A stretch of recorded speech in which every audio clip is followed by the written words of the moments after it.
They say the lantern guides the lost, but here... The smell is what I remember most about the 11th day, not the copper rot of the dead or the chemical sting of burning plastic. Those had become wallpaper by then. Background noise for a world chewing itself apart.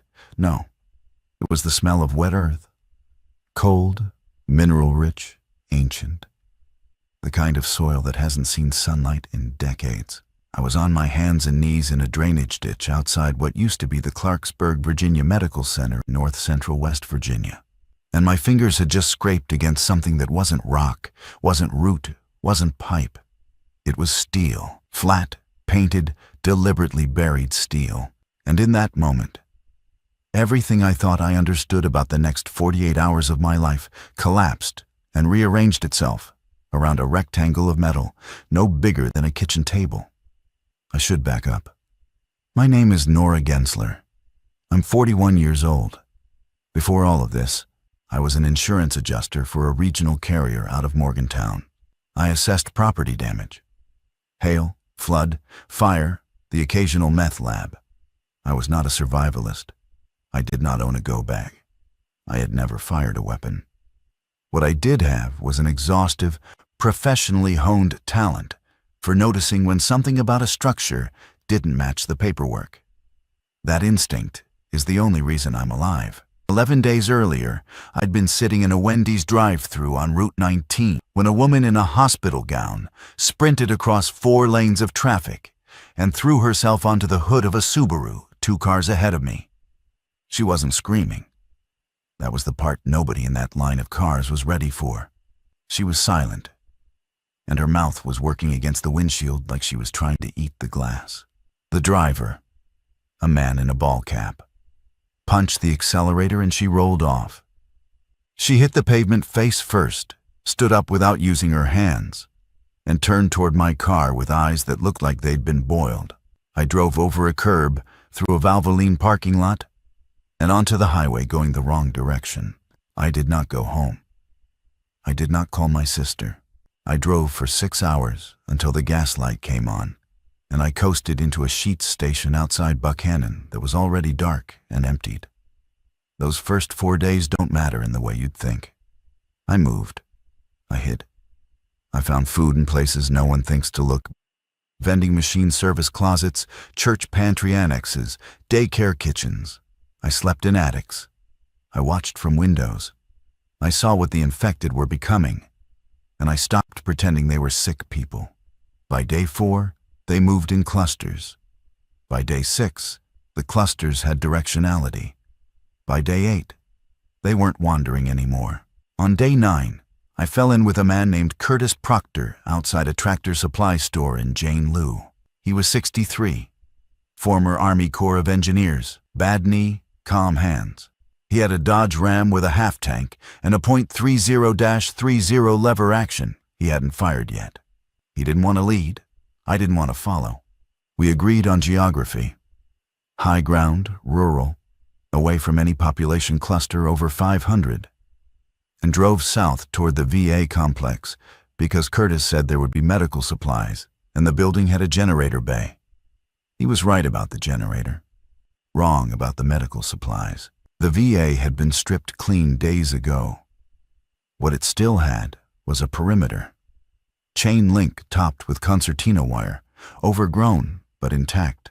And it had that drainage ditch running along the northeast side, where a storm culvert had partially collapsed and exposed a shelf of ground that didn't match the surrounding grade. Curtis saw me staring at it and asked what I was looking at. I told him the ground was wrong.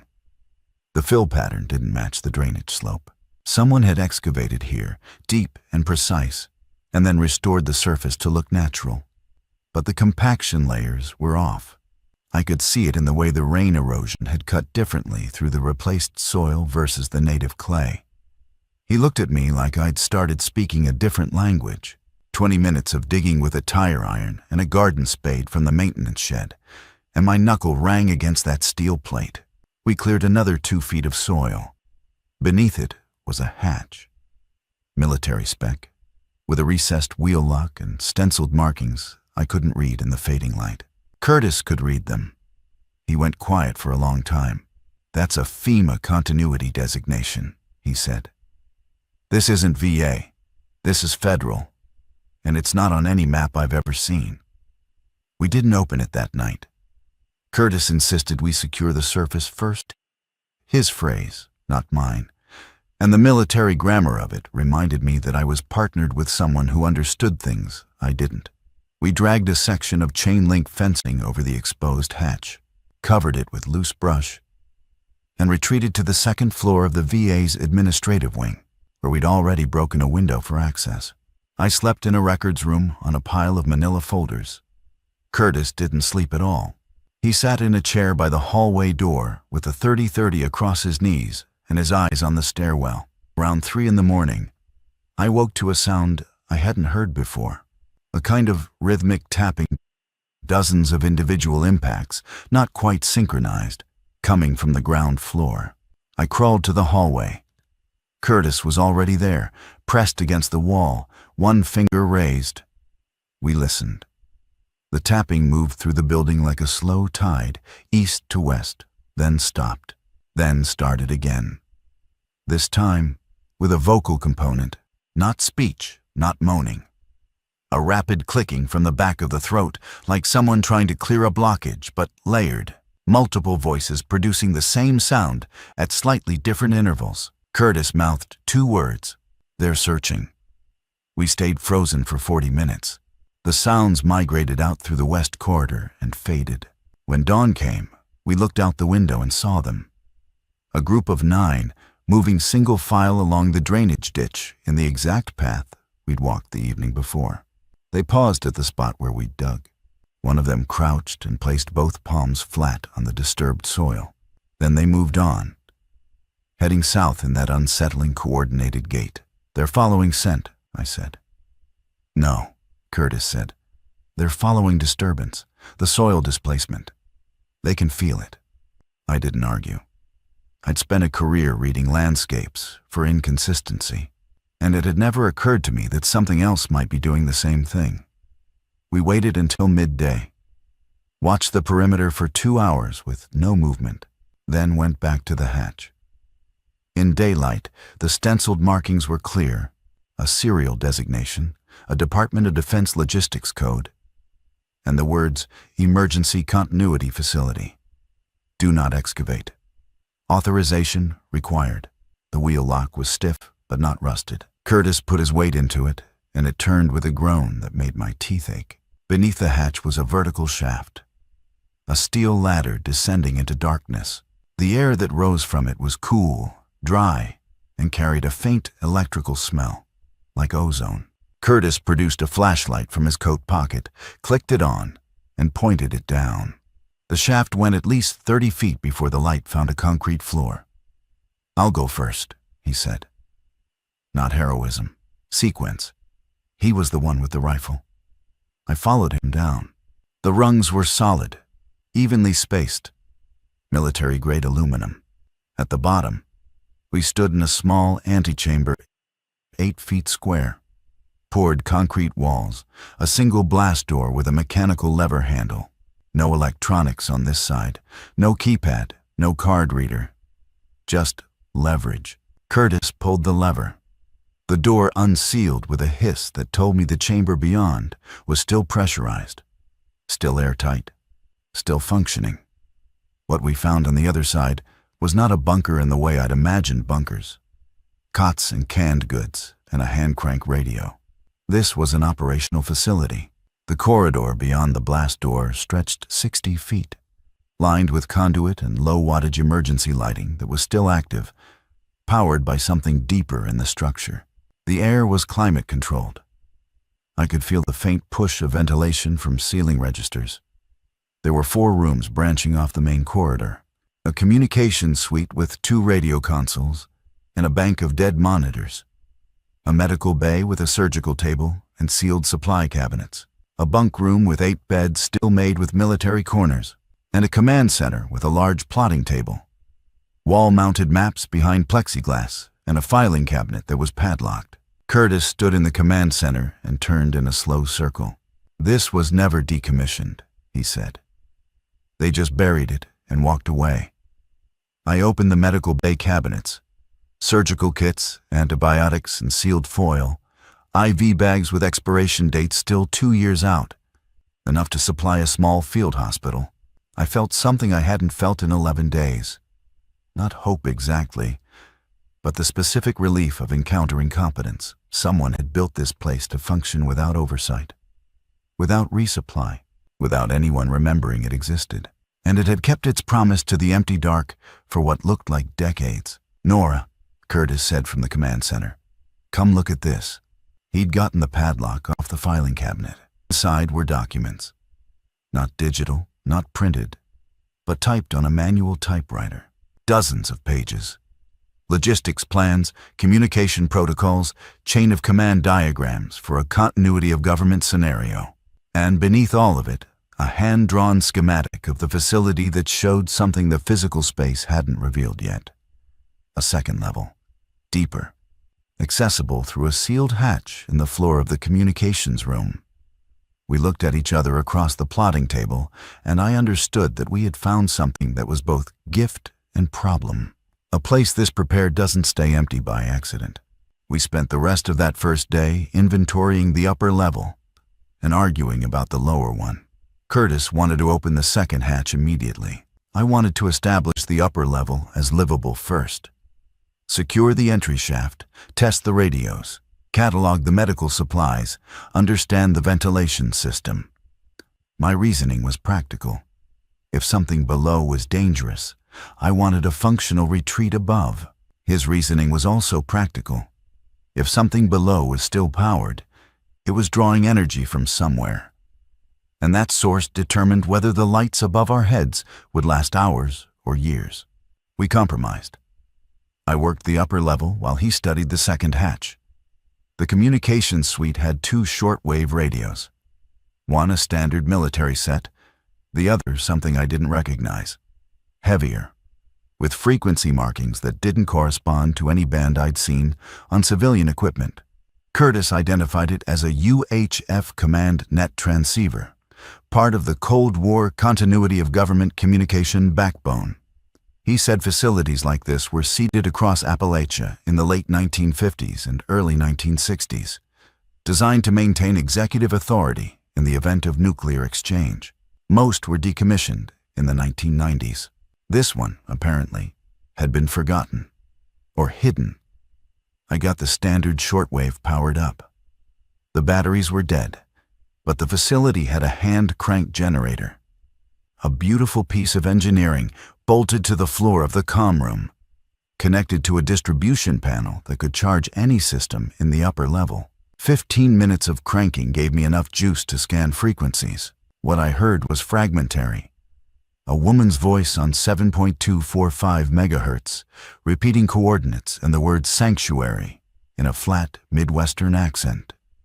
A male voice on 3.880 megahertz describing a defensive perimeter in southwestern Virginia that had been compressed, his word, and requesting anyone with medical training. Static. Bursts of what sounded like encrypted military traffic. And on 14.300 megahertz, the international distress frequency, a continuous loop of automated emergency broadcast that had clearly been running since the early days. This is a national emergency. Remain indoors. Do not approach individuals exhibiting signs of infection. Await further instruction. No further instruction came. I logged the frequencies and times. Curtis came back from the comm room floor hatch looking troubled. The second level was sealed not with a mechanical lever, but with an electronic lock. A keypad requiring a 6-digit code. The lock had its own battery backup, still active. He'd tried the obvious sequences. 000000123456, the facility's serial designation. Nothing. There's air moving through the seal, he said. Warm air. Something's running down there. I didn't like the warm air.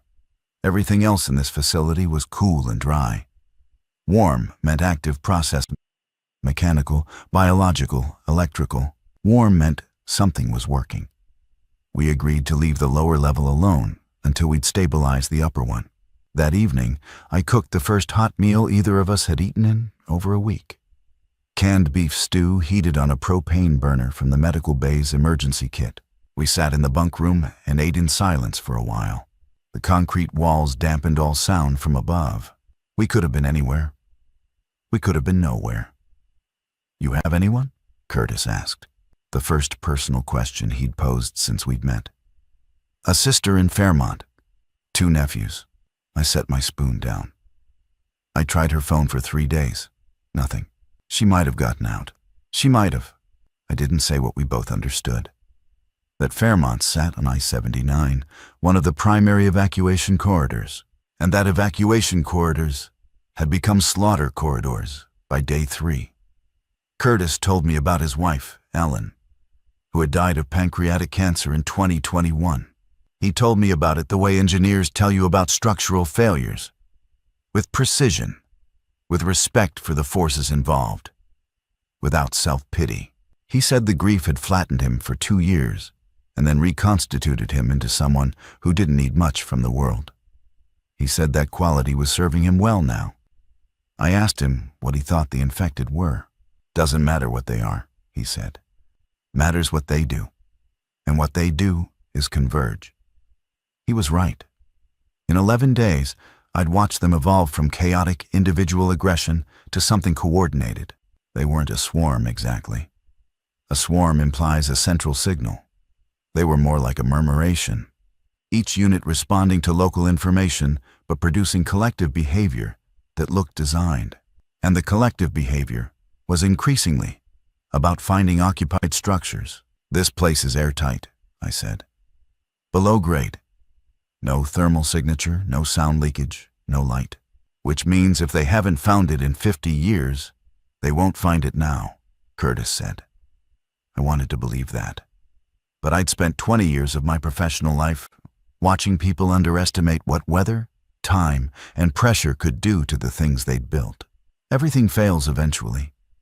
The question is always just the schedule. That night, lying on a military cot under a wool blanket that smelled like 1962, I listened to the ventilation system cycle and thought about the warm air rising from below. And I thought about what Curtis had said about convergence. And I thought about the 9 infected who had paused at our dig site and touched the soil. I did not sleep well. The next morning, day 12, we had visitors, not infected, human. 3 of them, standing at the VA perimeter fence at dawn, visible from the second-floor window where Curtis had resumed his watch. 2 women and a teenage boy, mid-teens, carrying a duffel bag between them and looking like they'd been walking for days. The older woman had a bandage on her left forearm. The younger one was holding a hunting knife in a way that suggested she'd learned to hold it recently. Curtis woke me with a hand on my shoulder and a finger to his lips. We watched them from the window for 10 minutes. They circled the fence line, tested the gate, found it chained. The boy boosted the younger woman over. She landed badly, limped, recovered. Then she opened the gate from inside, and the other 2 came through. "Do we let them in?" I asked. Curtis looked at me. "They're already in." "Do we show them the hatch?" He was quiet for a long time. Then he said, "We show them the building first.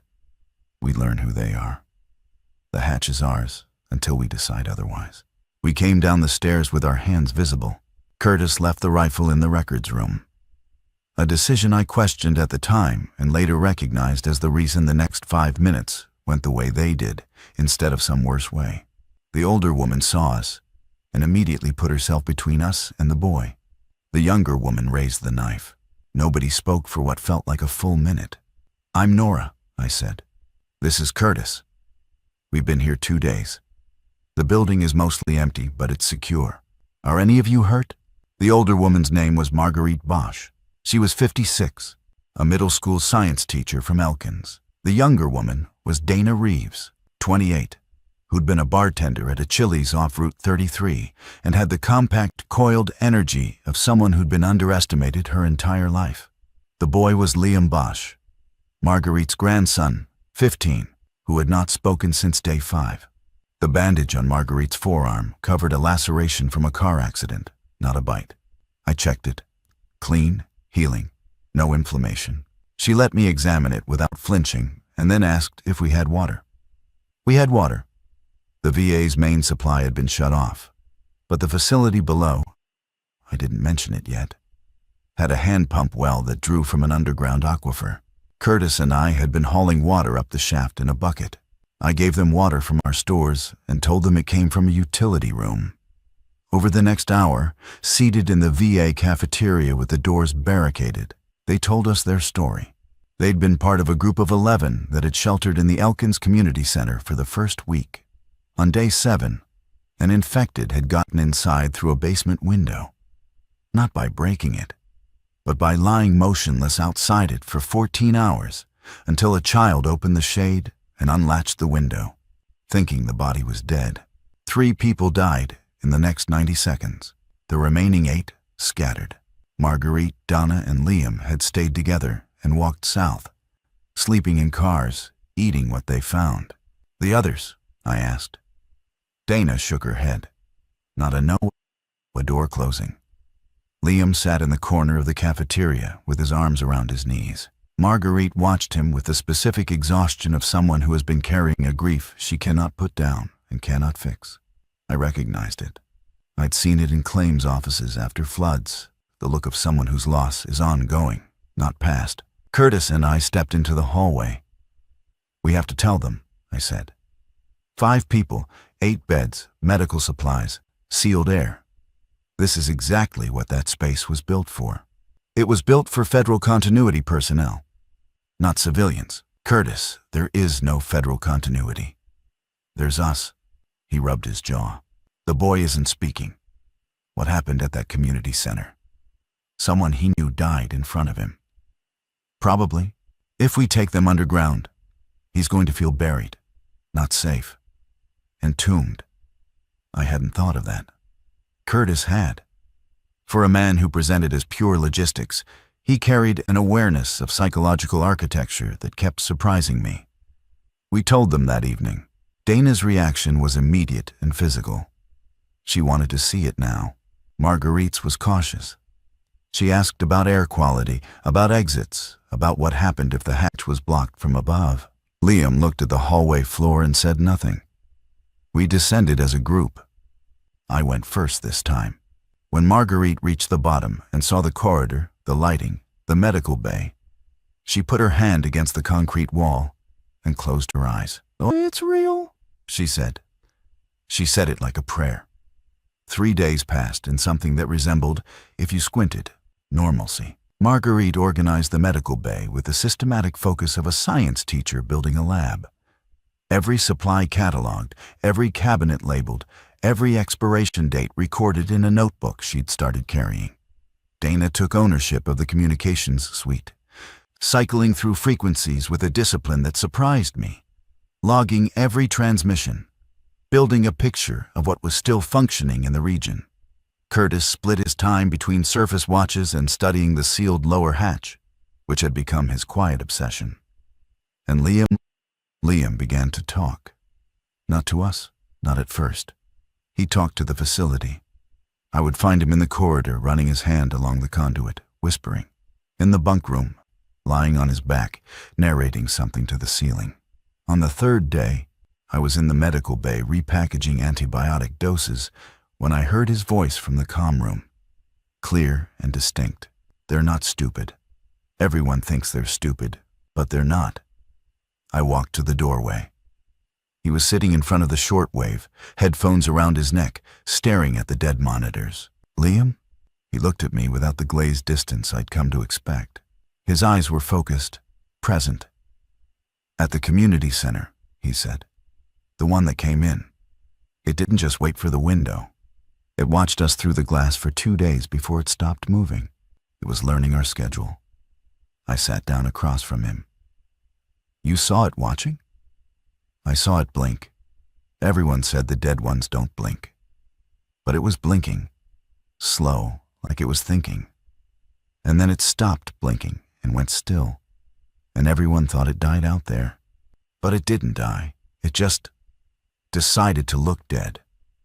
The clinical part of my brain, the adjuster, the assessor, wanted to categorize this as trauma distortion, a 15-year-old processing horror through narrative elaboration.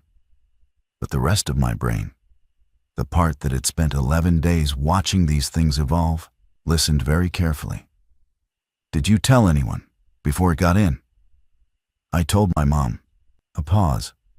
The air in the room seemed to thicken. "She said I was scaring the little kids." I understood then that Liam's silence hadn't been shock.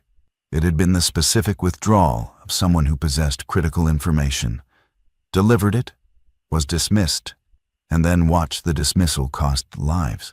He hadn't stopped talking because he was broken. He'd stopped because talking had been punished. "I believe you," I said. "I need you to tell Curtis exactly what you told me." He did. That evening, in the command center, Liam described what he'd observed with a precision that made Curtis sit very still. The infected learning routines, the infected performing death to exploit human assumptions, the infected using patience, not just reactive aggression, but strategic delay. "That's not herd behavior," Curtis said. "That's predation modeling, individual tactical assessment."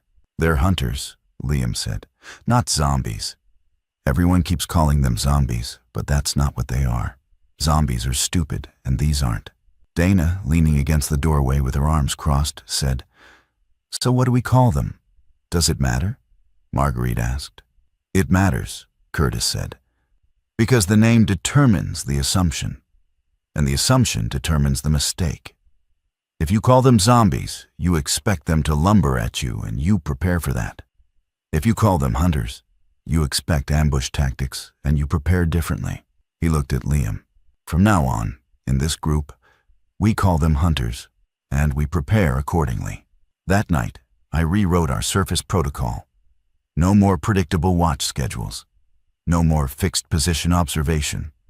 Randomized timing, varied positions, never the same window twice. Curtis agreed, but added something I hadn't considered.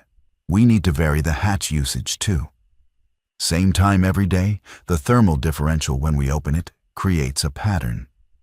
Anything watching learns the rhythm, the notion that something might be watching, not passing through but deliberately observing, settled into the facility like a new atmospheric pressure." Dana stopped propping the blast door open while she worked the radios. Marguerite inventoried the medical bay faster, as though preparing for a siege she could feel approaching. Liam began drawing. He drew on the backs of the typed documents from the filing cabinet, using a pencil stub he'd found in a desk drawer. He drew the community center layout. Room by room, window, he drew the infected's position outside the basement window, and beside it, a timeline of its behavior over 48 hours. He drew the interior after the breach, marking where each person had been and where each had fallen. It was forensic. It was organized. It was the work of a mind that had recorded everything and needed to externalize it before the weight of carrying it alone became structural damage. I pinned his drawings to the command center wall next to the facility schematic. Curtis studied them for an hour without speaking. Then he looked at me and said quietly, "We need to open the lower level. Whatever's down there, we need to know before they find us, not after." I agreed. I'd been afraid of what was below.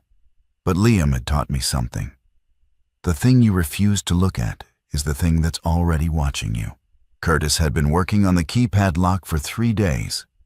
He'd eliminated sequential codes, facility designators, and standard military defaults. On the morning of day 15, he tried something different.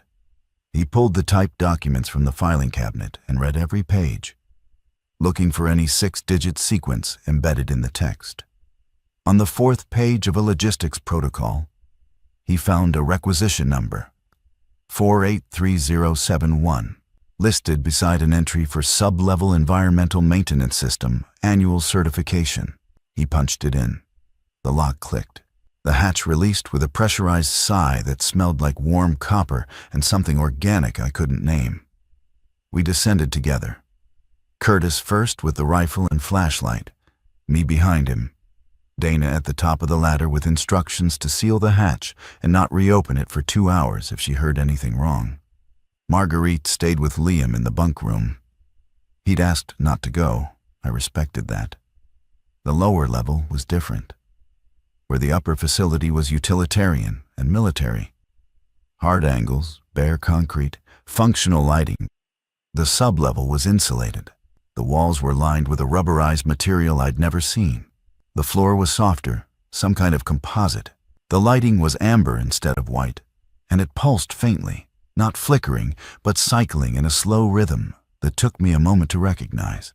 It matched a resting human heartbeat, 60 beats per minute. The corridor was shorter than above, maybe 30 feet, and terminated in a single room. The room was large, 20 by 20, roughly, with the same rubberized walls and amber lighting. In its center stood a console, not military hardware, but something closer to laboratory equipment. Monitors, input terminals, a bank of switches labeled with alphanumeric codes. Everything was powered. Everything was running. And on the far wall, behind the console, was a window. Not a window to the outside. A window into an adjacent chamber, a sealed space, perhaps 10 by 10, lit with the same amber glow. The chamber was empty except for a chair, a table, and a set of restraints bolted to the chair's armrests. Curtis made a sound.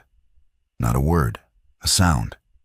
The kind a man makes when something he'd suspected but hadn't wanted to believe materializes in front of him.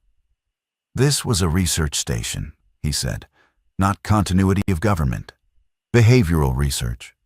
Black program interrogation or... He stopped. He was looking at the console. I looked. One of the monitors was active, displaying a waveform. A continuous oscillation, low frequency, running in real time. Below the waveform, text I had to lean close to read. Substrate resonance. Active. 7.83 Hertz. That's the Schumann resonance, Curtis said. The Earth's electromagnetic baseline. Why is this facility generating it? He began opening drawers in the console. I stayed at the window, staring into the empty chamber.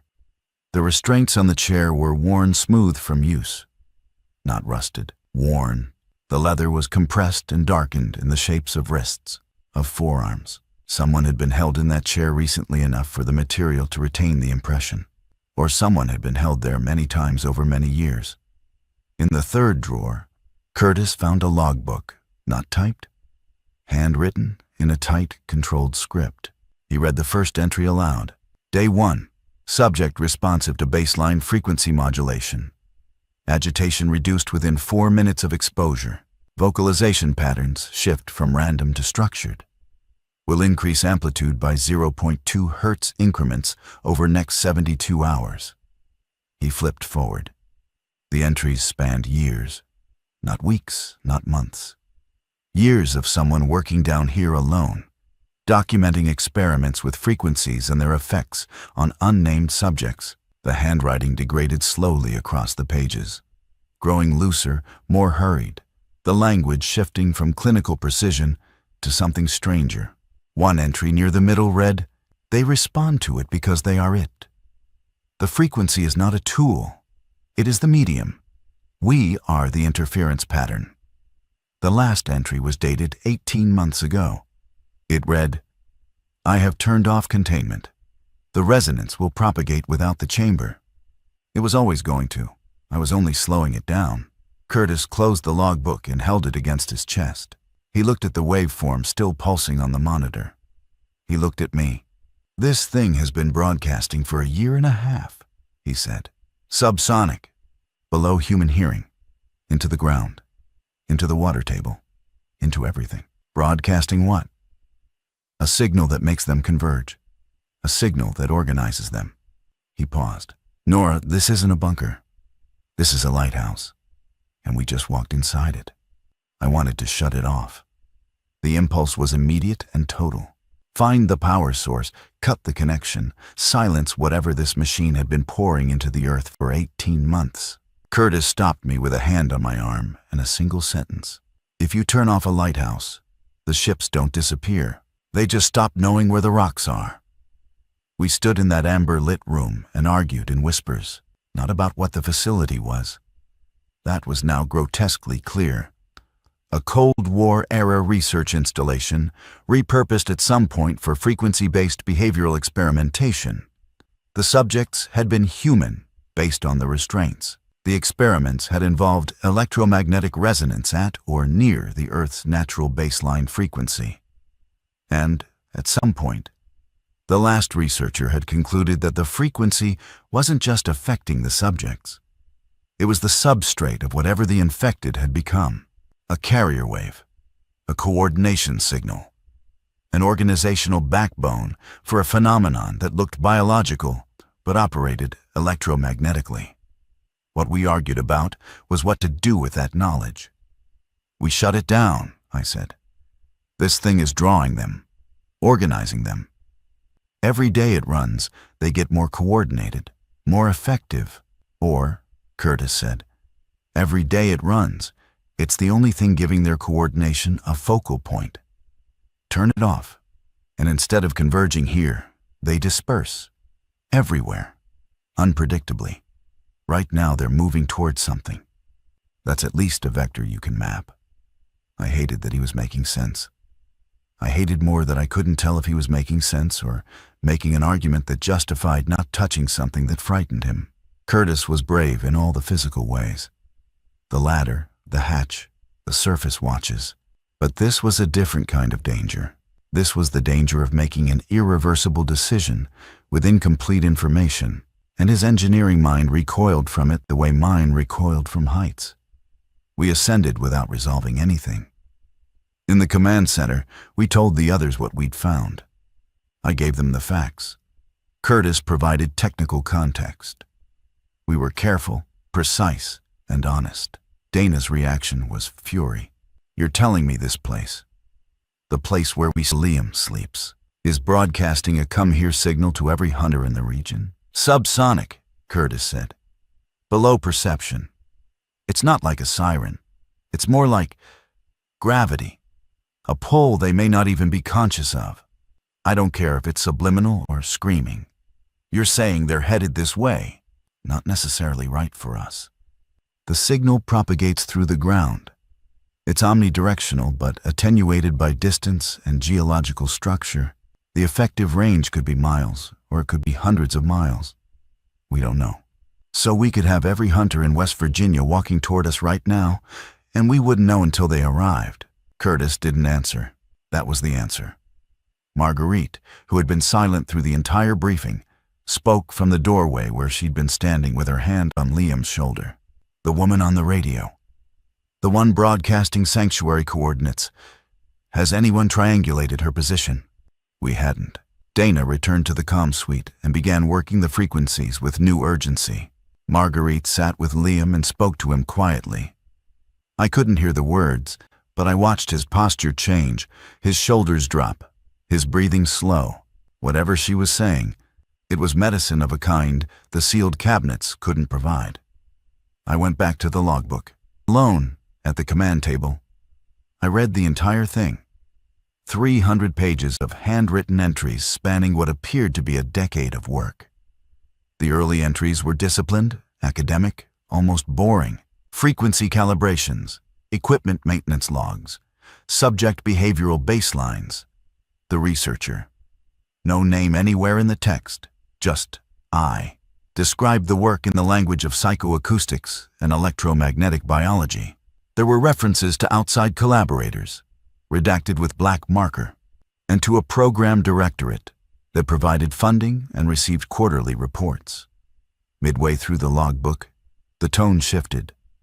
The researcher began writing about the subjects differently, not as experimental participants, but as receivers. Subject 4 responds to 7.83 Hz modulation, not as stimulus, but as recognition. The frequency does not alter her behavior. It reveals a behavior that was always present, but suppressed. The resonance is not external. It is native. I am not introducing something new. I am removing the insulation that prevented them from hearing what was always there. The implications of this passage coiled in my stomach. If the researcher was right, if the frequency wasn't creating the coordination but merely amplifying something inherent, then shutting down the console wouldn't end the phenomenon. It would just remove one amplifier from a signal that existed in the planet itself. Curtis appeared in the doorway. Dana found something. Dana had isolated 3 distinct transmissions on the shortwave. The first was the sanctuary broadcast, the woman with the Midwestern accent, still repeating coordinates on 7.245 megahertz. The second was the military traffic, which Dana had partially decoded using a frequency hopping pattern Curtis recognized from his Army Corps days. The third was new. It was on a frequency that shouldn't have been active, 14.1 megahertz, just below the international distress band. The signal was weak, intermittent, and unlike anything else on the airwaves. It wasn't voice. It wasn't code. It was a tone, a sustained, low-frequency tone that Dana had initially dismissed as equipment noise, until she noticed it pulsed at 60 beats per minute, the same rhythm as the amber lights below. "It's the same signal," she said, "or a harmonic of it, coming from somewhere else." Curtis sat down heavily. Another facility, or the same signal propagating through the ionosphere and bouncing back. Dana looked at her log. "I've been tracking it for 6 hours. It's not constant. It pulses for 40 minutes, goes silent for 20, then resumes, like it's breathing." Liam, who had followed us into the comm room uninvited, said, "It's not breathing, it's listening." Everyone turned to him. "At the community center," he said, "before the hunter came through the window, there was a sound, really low, like pressure in your ears. It came and went. When it came, the one outside moved. When it stopped, the one outside stopped. It was synced." Curtis and I looked at each other. Liam's observational capacity was extraordinary, and his interpretation aligned with the logbook's progression. The frequency as coordination medium, the infected as nodes in a network that pulsed in rhythm with an electromagnetic heartbeat. "If there are other facilities," I said, "and they're all broadcasting, then turning off ours doesn't matter," Curtis finished. "We'd be pulling one speaker out of a stadium sound system." The strategic picture had inverted. We weren't sitting on the problem. We were sitting on one node of the problem, and the problem was infrastructure. Distributed, redundant, possibly self-sustaining. The researcher downstairs had understood this. That was why the final entry said it was always going to propagate. The containment failure wasn't an accident. It was an inevitability the researcher had finally accepted. Dana switched to the military frequency and began transmitting, not a distress call. She was too smart for that. She transmitted data. Facility coordinates, frequency readings, the 60 beat per minute resonance pattern, and a summary of the logbook's core finding, that the infected's coordination was electromagnetically mediated, and that subsurface research facilities were acting as amplifier nodes. She transmitted blind, with no expectation of response. But 40 minutes later, a response came. It was terse, professional, and encrypted only in the sense that the speaker used jargon that assumed technical fluency. A male voice identified himself as Reacher Actual, a call sign, not a name, and said that Dana's transmission was the 3rd report of subsurface frequency installations they'd received in the past week. The other 2 had come from sites in Pennsylvania and Tennessee. A pattern was forming. Reacher Actual said they were assembling a technical team to assess whether coordinated shutdown of the network would disrupt infected behavior or accelerate it. "We need ground truth," the voice said. "Someone at your facility needs to run a controlled attenuation test, reduce output by 50%, and observe surface behavior change over 24 hours. Dana looked at me. I looked at Curtis. "He's asking us to experiment," Curtis said, "on ourselves. We're the lab. We're already the lab," I said. "We've been living inside an active experiment for 4 days. The question is whether we participate knowingly or just keep sleeping on top of it." Marguerite's voice came from the bunk room doorway where she'd been listening. "Before anyone touches anything downstairs, I want to know. If you reduce the signal and the hunters lose coordination near us, what happens to the ones that are already close? Do they scatter? Or do they panic? Nobody had an answer. That was the problem with every option on the table. Each one required predicting the behavior of an organism we barely understood in response to a variable we'd only just discovered. We were making policy in the dark with flashlights that illuminated one wall at a time. Curtis volunteered to run the test. He would descend to the sub-level, reduce the console's output by half using the amplitude controls documented in the logbook, then ascend immediately. Dana would monitor the radio frequencies for any change in the external signal. I would take the surface watch, observing from the second-floor windows of the VA building. Marguerite and Liam would remain in the upper facility with the blast doors sealed. We set the test for dawn. Nobody slept. I sat in the command center reading the final third of the logbook, looking for any mention of what happened when the signal was reduced. I found one entry, 8 months before the end. Reduced amplitude by 30% for 6 hours. Subjects became agitated within minutes. Coordination did not decrease. It shifted. Instead of converging on the source, they began converging on each other. Clustering. The frequency is not directing them. It is spacing them. Without it, they collapse inward. I read that passage 4 times. Then I went to find Curtis. He was in the bunk room, sitting on the edge of his cot, cleaning the 30-30 with a rag that smelled like machine oil. The rifle was immaculate. Curtis cleaned it every night, a ritual from a life that had operated on maintenance schedules and inspections and the quiet faith that well-tended equipment would perform when needed. I sat on the opposite cot and told him what I'd found in the logbook. His hand stopped moving on the rifle. He set the rag down. Spacing them, he repeated. The signal keeps them dispersed. According to this entry, yes. When the researcher reduced amplitude, the subjects didn't scatter. They clustered. Tighter and tighter. The frequency isn't pulling them toward the source. It's maintaining distance between them, like repulsive force between charged particles, Curtis said. Remove the charge, they collapse into each other. Which means, if Reacher Actual's plan is to shut down the network, every hunter in range of every node collapses inward. Not toward us, toward each other. You'd get...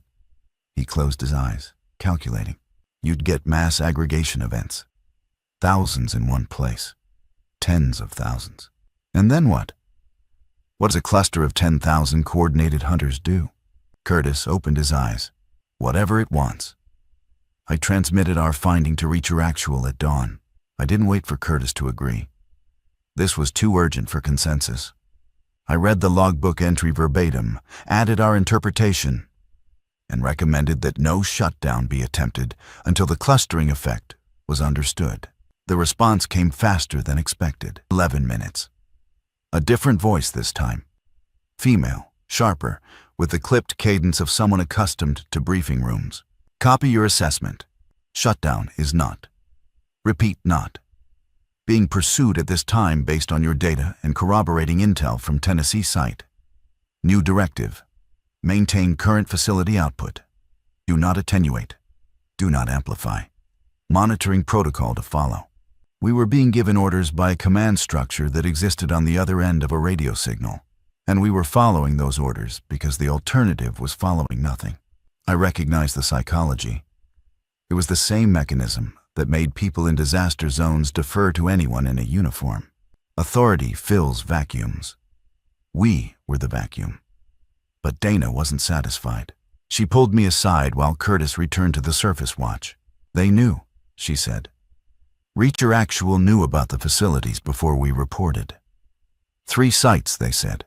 They knew the network existed, military intelligence. They would have had records.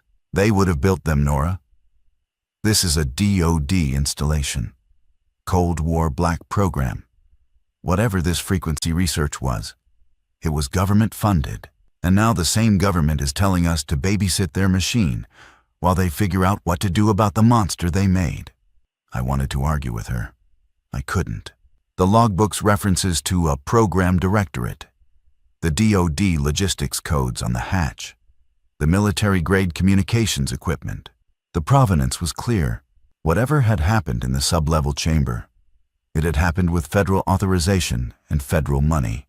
And whatever the researcher had discovered about the frequency and its relationship to human neurology, that discovery had been made in a government facility using government subjects. Does it change what we do right now? I asked. It changes what I'm willing to do on their orders, Dana said. I'll monitor, I'll report. But I'm not their technician, and I'm not their test subject. And if I decide that machine needs to go off, I'm turning it off. Their clustering scenario is theoretical. The hunters outside are real. She was right, and she was wrong simultaneously. The clustering was theoretical, but the logbook supported it. The hunters were real, but their behavior was mediated by a system we were only beginning to understand.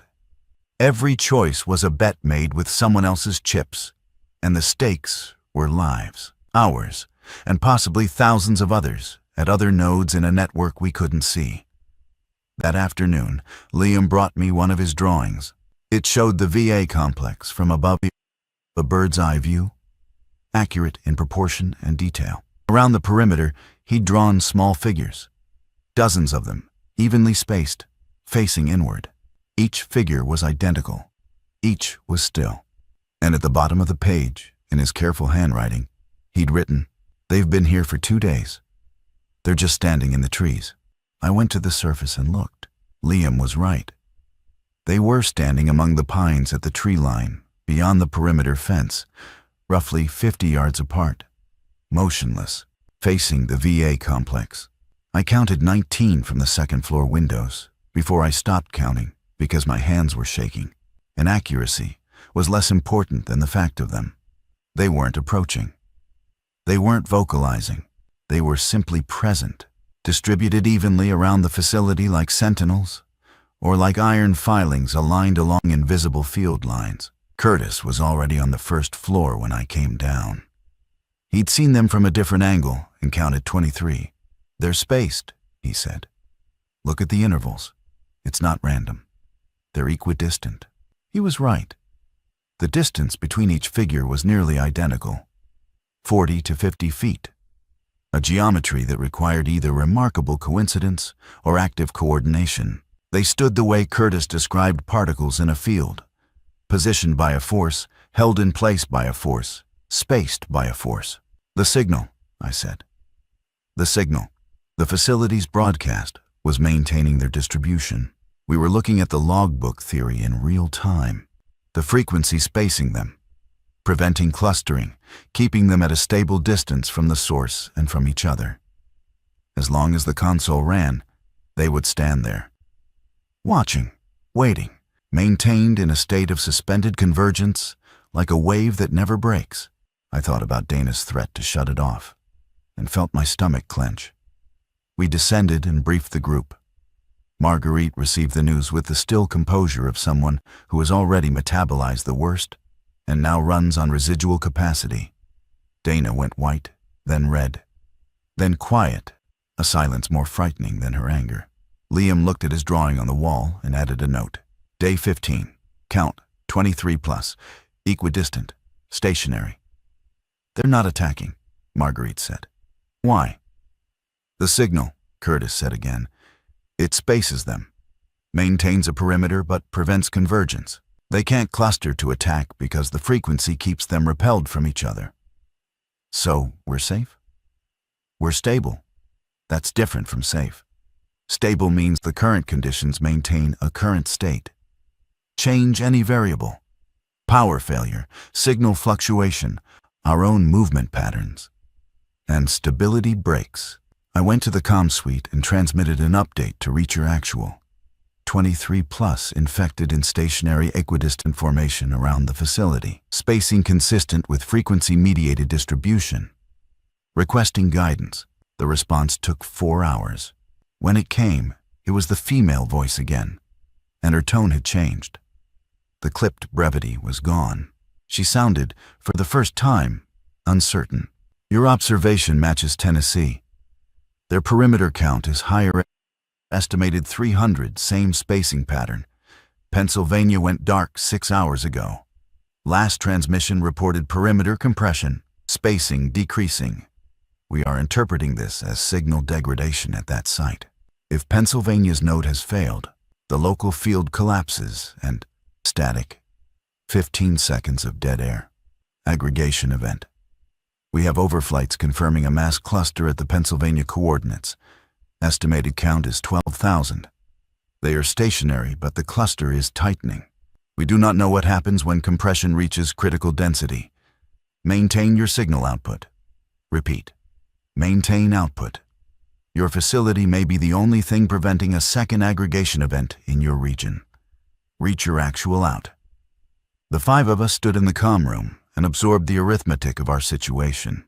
We were living inside a machine that held an invisible perimeter, surrounded by sentinels that our machine kept docile, responsible for maintaining a signal that prevented catastrophic aggregation across an unknown radius. If we left, the signal ran until its power source failed. If we stayed, we lived at the center of a ring of hunters that would collapse inward the moment anything went wrong. Dana spoke first. We're hostages. We're operators, Curtis said. There's no difference. Dana looked at me, then at Marguerite, then at the radio. This is exactly what they want. Us trapped here babysitting their technology while they figure out a plan, if they even have a plan. If Reach or Actual even exists the way we think. The voice is real, I said. The information tracks with what we observe. The voice is real. The agenda behind the voice is invisible. We have no way to verify that they're military, that they're organized, that they have any capacity to help us. We have a radio and a trust problem, and 23 things standing in the trees. She was right. I'd spent my career evaluating claims against evidence, and the evidence here was thin. A call sign, a voice. Instructions that happened to align with our immediate self-interest, but also happened to keep us exactly where an external authority wanted us. That night, the count rose to 31. On day 17, Liam stopped drawing and started mapping. He'd found the wall-mounted maps behind the plexiglass in the command center. USGS topographic sheets covering the surrounding 50-mile radius. With a grease pencil, he began marking what he could observe from the surface. Hunter positions, spacing intervals, any change in distribution over time. He checked every 4 hours, ascending the shaft, scanning from the second floor, descending, updating the map. He did this without being asked. He did this without speaking about it. He simply began. And the rest of us accommodated his schedule the way you accommodate gravity. Without discussion, because it was a force that predated agreement. By day 17's final count, the perimeter held 44 hunters. The spacing had decreased slightly. 40 feet instead of 50. Liam marked the compression with a red circle and a timestamp. It's not just more arriving, he said during the evening briefing. The ones already here are shifting inward. Half a step every few hours. You can see it in the footprints. The grass is pressed down in a line, not a point. Curtis studied the map. If spacing decreases at this rate, they reach the fence in 11 days, Liam said. If the rate is linear, it might not be. If it accelerates? Less. I watched Marguerite watching Liam. Her expression had changed over the past week. The exhaustion was still there, but beneath it was something I recognized from my own experience of Liam. The slow, disorienting recalibration of understanding who this boy actually was. He wasn't a traumatized child who needed protection. He was a sensor array who needed data. The silence, the drawings, the compulsive observation, this was how his mind worked. He processed threat by measuring it.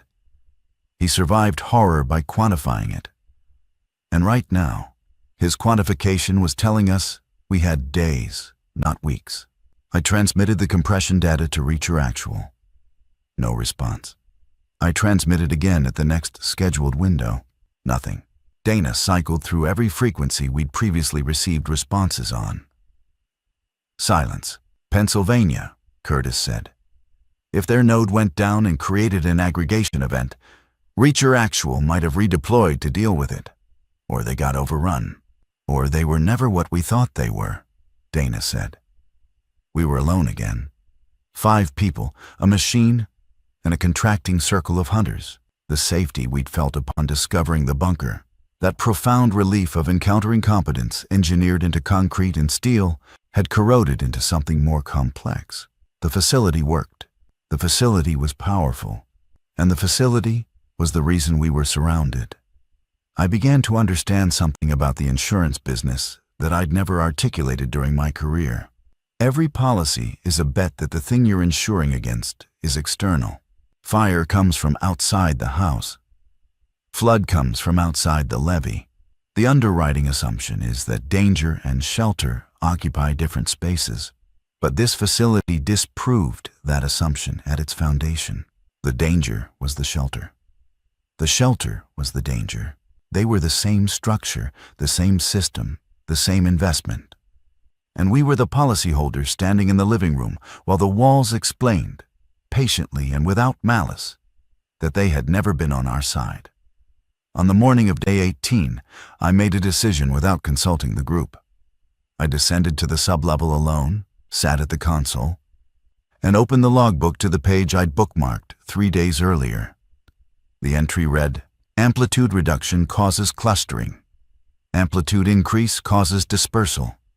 At 140% baseline, subjects exhibit disorientation and retreat from the source. The spacing force becomes repulsive beyond their tolerance threshold. They leave. But the energy cost is non-linear. 140% for 1 hour consumed 30% of the reserve. Sustained increase is not viable. It is a pulse, not a policy. A pulse. 1 hour at 140% would push the perimeter outward, maybe far enough to create a window, during which 5 people could ascend, cross the VA grounds, clear the fence, and reach the Dodge Ram that Curtis had parked a quarter mile down the access road 17 days ago.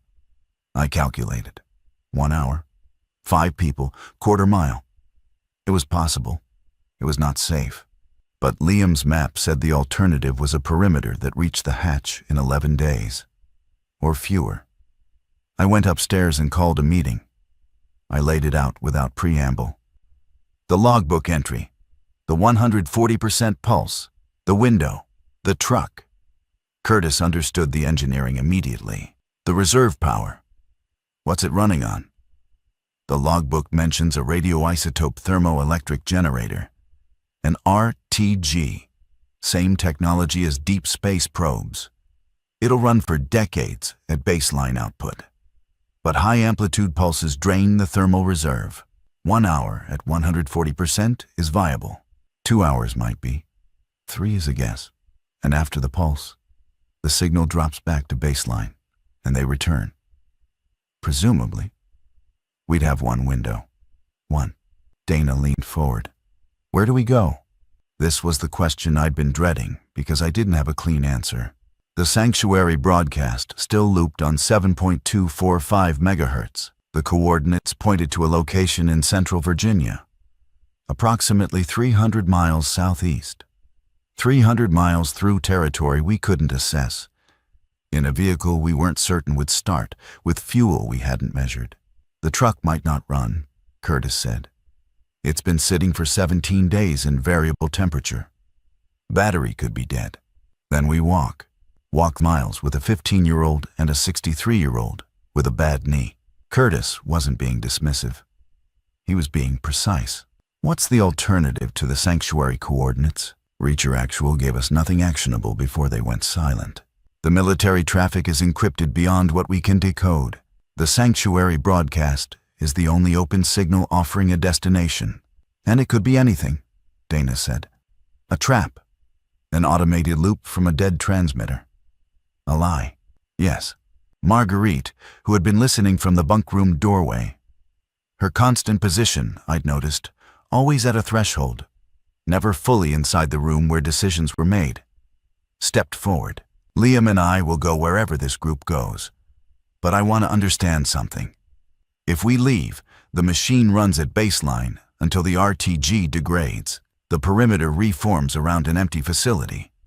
The hunters stand in the trees around a building with nobody inside. Is that a problem or a solution? It was a question so clean, it silenced the room. If the facility held the hunters in a stable perimeter around nothing, then our departure was itself a form of containment. The machine would do its work without operators. The hunters would stand their vigil without prey. We would be free, and the network node would continue functioning. Unless more arrive, Curtis said. The signal pulls them from distance. Over weeks, months, the perimeter grows.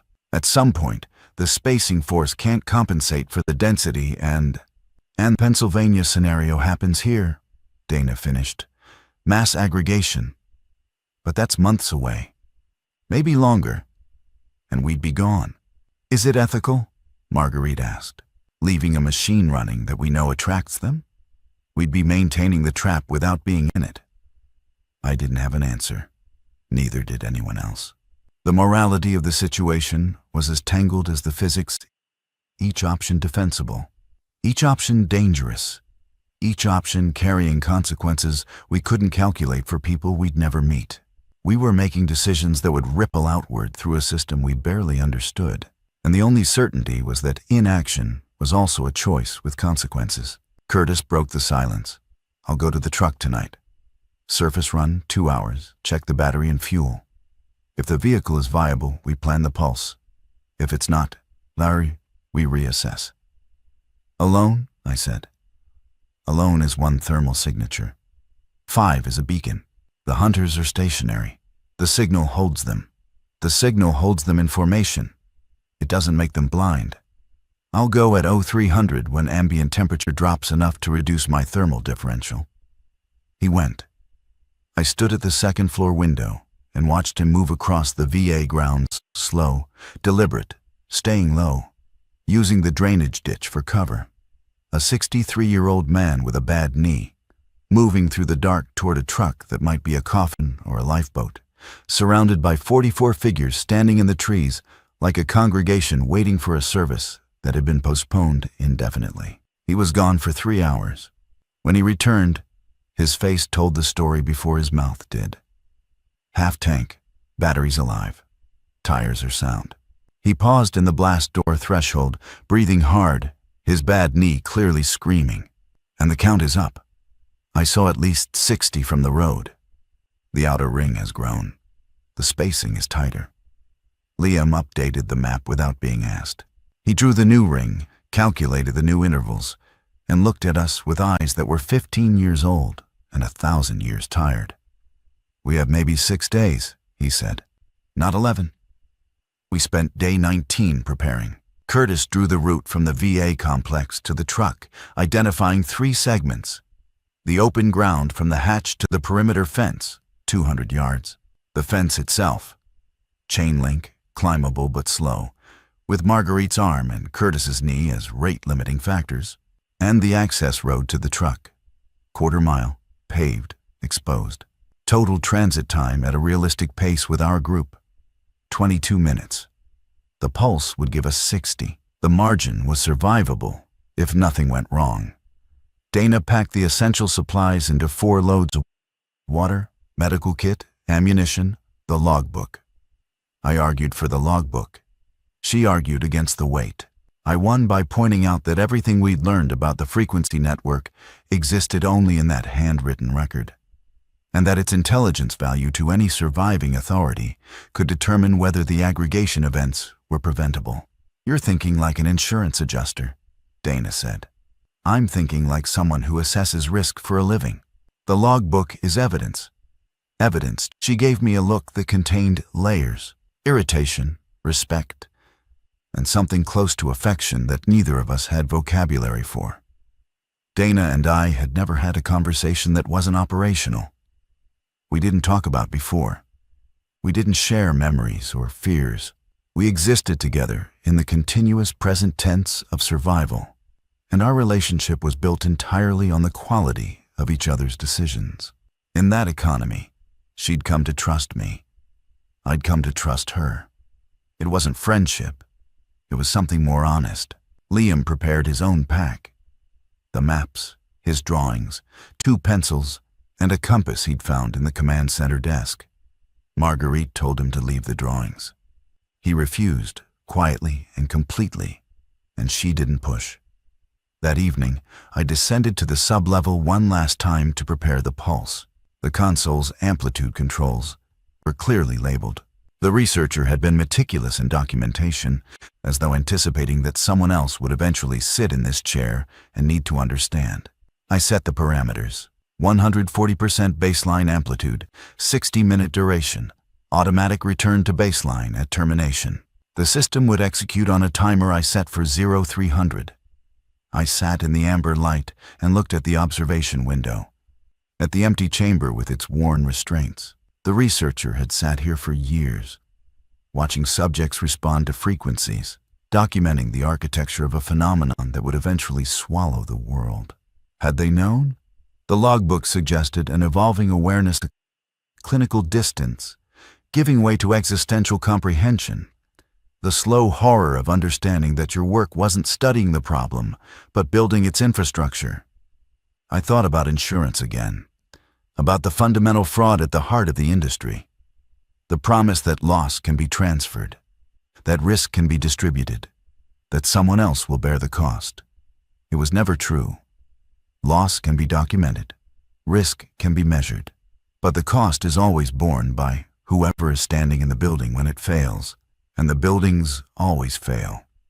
I climbed the ladder for the last time and sealed the sub-level hatch behind me. At 0200, we staged at the base of the entry shaft. Full packs, boots laced, the rifle on Curtis's shoulder. Dana had the medical kit. Marguerite carried water.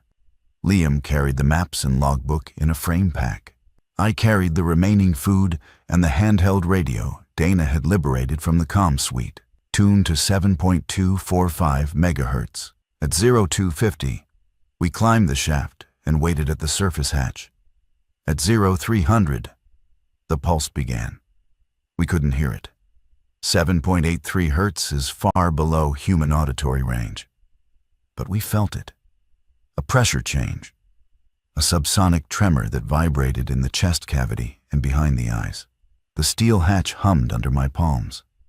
Curtis opened the hatch. Cold air, stars. The via complex dark and silent under a half-moon. I looked toward the tree line and watched the perimeter dissolve. They moved. All of them, simultaneously, stepping backward as though pushed by an invisible hand. The spacing between them widened. 50 feet, 60, 80. Several turned and walked into the trees. Others stood swaying, disoriented, their heads tilted at angles that suggested pain or confusion. The equidistant formation that had held for days broke apart into scattered, stumbling individuals, retreating from a pressure they couldn't see. "Now," Curtis said. We moved. The first segment, hatch to fence, took 7 minutes. Curtis led, rifle up, scanning. I followed with Liam between me and Marguerite. Dana brought up the rear, walking backward every third step, watching the tree line where the hunters continued their confused retreat. The fence was the bottleneck. Curtis went over first, dropping hard on his bad knee and making a sound through his teeth that I'll carry for the rest of my life. He reached back through the chain link and helped Marguerite navigate the top. Her bandaged arm limited her grip, and for 30 seconds she hung at the apex, feet scrambling, until Curtis and I guided her down the other side. Liam went over like water. Dana vaulted it one-handed. The access road was exposed. 2 lanes of cracked asphalt running straight through mixed hardwood forest. Moonlight made us visible. Our footsteps sounded impossibly loud. The pulse was 38 minutes old, 22 minutes of margin remaining. At the 12-minute mark, we reached the truck. Curtis had the keys. The engine turned over on the second try. A sound so beautiful and so obscene in the silence that Dana laughed. A single, sharp exhalation of relief that she immediately swallowed. We loaded. Curtis drove. I took the passenger seat with the radio. Marguerite, Liam, and Dana in the back seat. The truck rolled south on the access road, headlights off. Curtis navigating by moonlight and memory. At the main road junction, He stopped. Left led to Route 19 and the highway system. Faster but exposed, potentially blocked. Certainly populated with abandoned vehicles. Right led to a county road that wound through the hills toward Weston, then south through a series of rural routes that Curtis knew from his Corps days. Right, I said. He turned right. The truck climbed into the hills. Behind us, the VA complex disappeared below the ridgeline, and with it, the subsonic pulse that had bought us our lives. In 47 minutes, I watched the clock. The signal would return to baseline. The hunters would recover their orientation. The perimeter would reform around an empty building. We drove for 3 hours before dawn. The roads were largely clear. This was rural West Virginia. Population sparse even before the collapse. We passed through towns that were silent and dark, but structurally intact. No fires, no barricades, just absence. The particular emptiness of places where people left orderly because the threat arrived slowly enough to allow departure. At dawn, Curtis pulled into a barn off a dirt road outside Flatwoods. We needed rest, fuel assessment, and a plan for the remaining 270 miles. Dana climbed into the truck bed and fell asleep in 4 minutes. Marguerite sat with Liam in the barn's hayloft, where he'd already begun drawing a map of the route ahead using the USGS sheets and the compass. Curtis sat in the driver's seat with the door open, his bad knee extended, his eyes closed, but his breathing too controlled for sleep. I turned on the handheld radio and tuned to 7.245 megahertz. The sanctuary broadcast was still there. The Midwestern voice, the coordinates, the word sanctuary, repeated with mechanical regularity. I listened for 5 minutes, waiting for variation, for any sign that this was a live human and not a loop. On the 6th minute, the voice changed. If you're receiving this, I know some of you are coming from the West Virginia node. We tracked your signal output and the pulse event. You did the right thing. The route through Greenbrier County is clear as of yesterday. We have scouts on Route 219. Identify yourselves on this frequency when you reach Lewisburg. My name is Gene. You're expected. The voice resumed the loop. I stared at the radio. Curtis opened his eyes. They know about the facility, I said. They track the pulse. They know we left. Who are they? I don't know. She said her name is Jean. Curtis considered this. Reacher Actual went silent. This woman is on a civilian frequency. Either the military coordinated with her, or she has independent monitoring capability. Or Reacher Actual is her. Was always her. He almost smiled. An insurance adjuster's instinct. Don't trust the voice. Trust the pattern. The pattern said someone had been tracking the facility network. Someone had the technical sophistication to detect our pulse. Someone had ground assets in Greenbrier County, 200 miles south. The pattern said organized, resourceful, informed. The pattern did not say safe. But the pattern was all we had. And 300 miles of road lay between us and the only coordinates anyone had offered. I woke Dana. I called Marguerite and Liam down from the loft. I stood in a barn in Flatwoods, West Virginia, on the 18th day of the end of the world. And I told 4 people that a woman named Jean was expecting us, and that the route through Greenbrier County was clear, and that I had no way to verify any of it, and that I thought we should go. Dana said, "You think or you believe?" "I assess," I said. "The probability of survival increases with destination. The probability of destination increases with information. This is the best information we have." Liam folded his maps. Marguerite shouldered her pack. Curtis turned the key.